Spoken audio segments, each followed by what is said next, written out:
Friends, இன்றைக்கி நாங்கள் பார்க்க போகிறது வேலைண்டா என்னட்டு தான் நாங்கள் இன்றைக்கி பார்க்க போகிறோம்.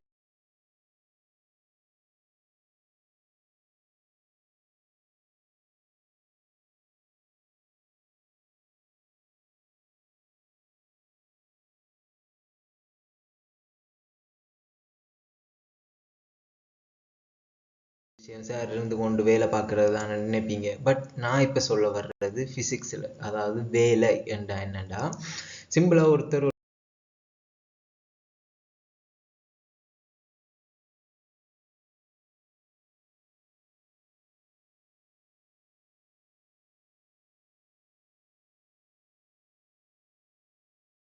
போலை உதைக்கிறத இமேஜின் பண்ணிக்கொள்ளுங்க. அவர் ஒரு குறிப்பிட்ட விசை கொடுக்கும்போது அந்த போல் என்ன செய்யுதுண்டா ஒரு குறிப்பிட்ட தூரம் என்ன செய்யுது நகர்ந்து போகுது. ஓகே, அப்போ நாங்கள் இதை ஒரு சின்ன ஒரு டயக்ராமில் கிருணமெண்டா ஓகே வேலைன்னு போட்டாச்சு. வேலைக்கு ஒரு டயக்ராம் ஒரு விசை ஒன்று கொடுக்குறோம் ஒரு பொருளுக்கு. அது ஒரு குறிப்பிட்ட தூரம் அசைதுன்னு சொல்லிட்டோம். குறிப்பிட்ட தூரம் அசைஞ்சு ஒரு இடத்தை அடையுது.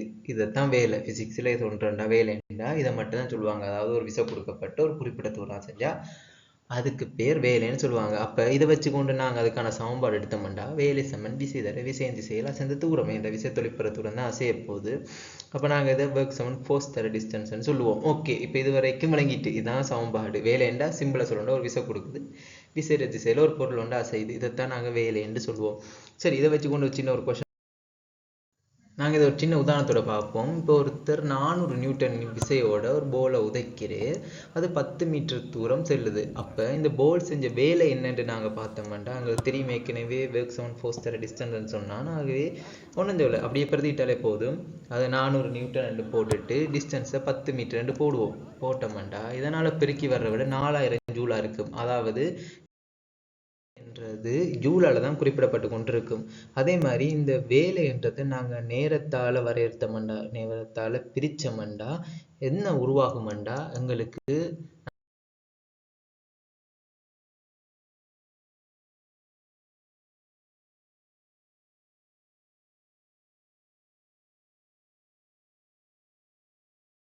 எல்லாருமே பல்பில் பார்த்துருப்போம். வெட்ன்ற ஒரு குறியீடு போட்டிருப்பாங்க. அதாவது பலுன்ற ஒரு விஷயம் ஒன்று உருவாகும். சரி, அப்போ வலுன்றது வேலையோட சம்மந்தப்பட்டிருக்கு. அது நேரத்தால் டிவைட் பண்ண வரும் அப்படின்னு சொன்னோம்டா இப்போ வலுக்கான ஒரு சமன்பாடை நாங்கள் கிரியேட்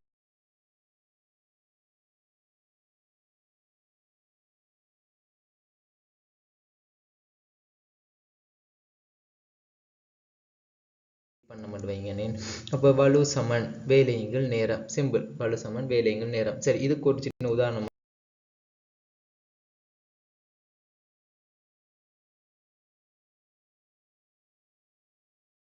பார்ப்போம். ஒரு மிஷின் ஒன்று வெட்டி கொண்டிருக்கு. அதாவது அது 100 ஜூல் வேலை செய்யுது. அதுவும் 10 செகண்டில் வேலை செய்யுதுன்னு வச்சோம்டா நாங்கள் என்ன செய்வோம், வலு சமன் வேலைங்க நேரம் அதில் பிழை இடுவோம். வலு சமன் 100 ஜூலுங்கள் 10 செகண்ட் ஆகவே 10 வெட், அதாவது வலுக்கான குறியீடு வெட்லாம் குறிப்பிடுவாங்க. வெட்டுன்னு சொல்லலாம். இந்த வலு இன்னொரு சம்மந்தப்பட்டிருக்கு. அது என்ன விஷயம்னு பார்த்தீங்கன்னா அந்த பொறியிட திறன்லையும் சம்மந்தப்பட்டிருக்கு. அப்படின்டா திறனண்டா என்ன? திறனண்டன்னு பார்த்தோம்டா திறன்ன்றது 2 விஷயத்துல தங்கி இருக்கு. ஒன்று, அதுக்கு நாங்கள் கொடுக்குற சக்தி, அது வெளியே வர்ற சக்தி. அதாவது அது தன்னோட வச்சிருக்கிற சக்தியும் அதை பயன்படுத்துகிற சக்தியும். அதாவது பயப்பு வலுங்கள் பேய்ப்பு வலு தர 100. அதாவது திறன்ன்றது பெர்சன்டேஜ்லாம் சொல்லுவாங்க. இதுக்கு நான் சிம்பிளான ஒரு உதாரணம் மட்டும் சொல்கிறேன். ஒரு மிஷின் அச்சடிக்கிற மிஷின் ஆனது 100 வெட் பவர் வச்சிருக்கு. பட் அது 80 பெட் பவரை தான் யூஸ் பண்ணுதுண்டா. அப்போ அதுக்கான நாங்கள் திறனுக்கு பைப்பு வலுங்கள் பைப்பு வலு தர 100 போட்டோம்டா அது பயன்படுத்துகிற வலு 80 வெட். பட் அது கொடுக்கப்பட்ட வலு 100 வெட் தர 100. ஆகவே 80 விதமான வலுத்திறன் அது வெளியிடும்ன்றது தான் இதில் பேசிக் கான்செப்டே.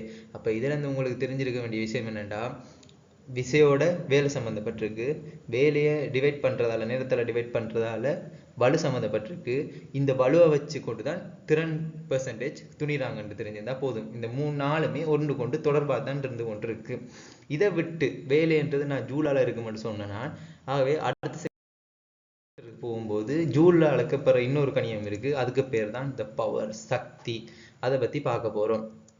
சக்தி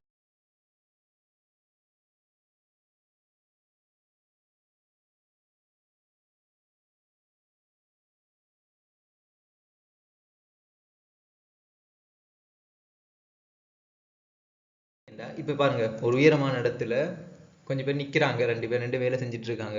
இப்படி உயரமான இடத்துல நிற்கும் போது அவங்கள தொழிற்பெற ஒரு சக்தி என்னன்னு கேட்டீங்கன்னா அழுத்த சக்தி என்று சொல்லுவாங்க. இப்படி உயரமான இடத்துல எந்த பொருள் இருந்தாலும் அதுக்குள்ள அழுத்த சக்தி தான் தொழிற்பட்டு கொண்டிருக்கும். ஆகவே இந்த அழுத்த சக்தியை பத்தி சொல்லணும்டா,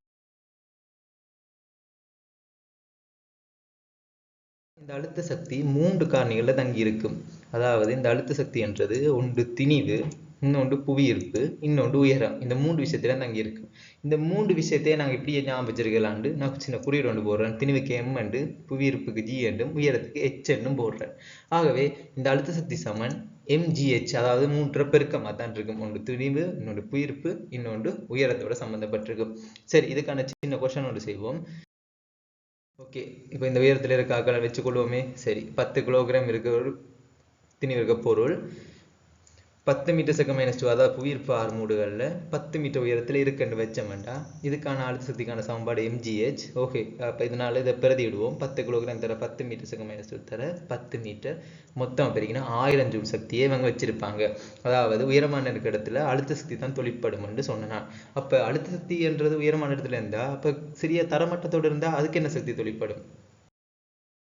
ஓகே, தரமட்டத்திலிருந்து ஒரு இயக்கத்தை ஆற்றும் என்றா அதுல தொழிற்படுற சக்தி இயக்க சக்தியா இருக்கு. இப்படியா கேட்டுக்கோங்க, இயக்க சக்தியா தொழிற்படும். கட்டாயம் தரமட்டத்திலாம் இருக்கணும் இல்லை, பட் நான் சொல்றேன், ஒரு இயக்கம் நடந்துட்டு இருந்ததுன்னா அதுல இயக்க சக்தி தான் இருக்கும். அதே ஒரு உயரமான பொருள்ல இருக்குமெண்டா, அதாவது உயரமான ஒரு இடத்துல இருக்குமெண்டா அதுல அழுத்த சக்தி தொழிற்படும்.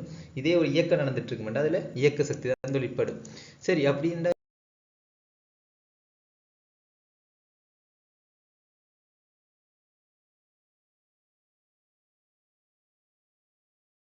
இயக்க சக்தி என்னத்தோட சம்மந்தப்பட்டிருக்குமென்னு யோசிச்சோம்டா, இந்த இயக்க சக்தியானது திணிவோடையும் வேகத்தோடையும் தான் சம்மந்தப்பட்டிருக்கும். அதாவது திணிவை M என்று சொல்றேன், வேகத்தை V என்று சொல்றேன். இதை வச்சுக்கொண்டு இயக்க சக்திக்கு அவங்க சமன்பாடு அரை mv வர்க்கம் என்று தான் சொல்றாங்க. வடிவா ஞாபகம் வச்சுக்கோங்க, இயக்க சக்திக்கான சமன்பாடு அரை mv வர்க்கம் என்று தான் சொல்றாங்க. சரி, ஒரு சின்ன கேள்வி ஒன்று செஞ்சு பார்ப்போம். ஒரு 100 கிலோகிராம் இருக்க பொருள் உண்டு 10 மீட்டர் செகண்ட் -1 வேகத்துல போய்கொண்டிருக்கு. சாரி, அது 2 இருக்கு, -1 வேகத்துல போய்கொண்டிருக்கு. அப்படி அது போய்கொண்டிருக்கும் போது நாங்க இயக்க சக்தி அதை கணிச்சோம்டா அரை mv வர்க்கம், அரை தர 100 கிலோகிராம் தர 10 மீட்டர் செகண்ட் -1, அது முழுவதின் வர்க்கம். ஓகே, இதை நாங்கள் டிவைட் பண்ண வேண்டாம், 5000 ஜூல் சக்தியோட போய்கொண்டிருக்கு என்ற அர்த்தம். அதாவது இயக்க சக்தி 5000 ஜூல் என்று சொல்லுவோம்.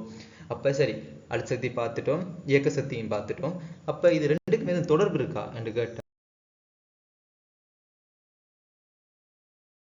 எஸ், ரெண்டுமே ஒரு சக்தி தான்.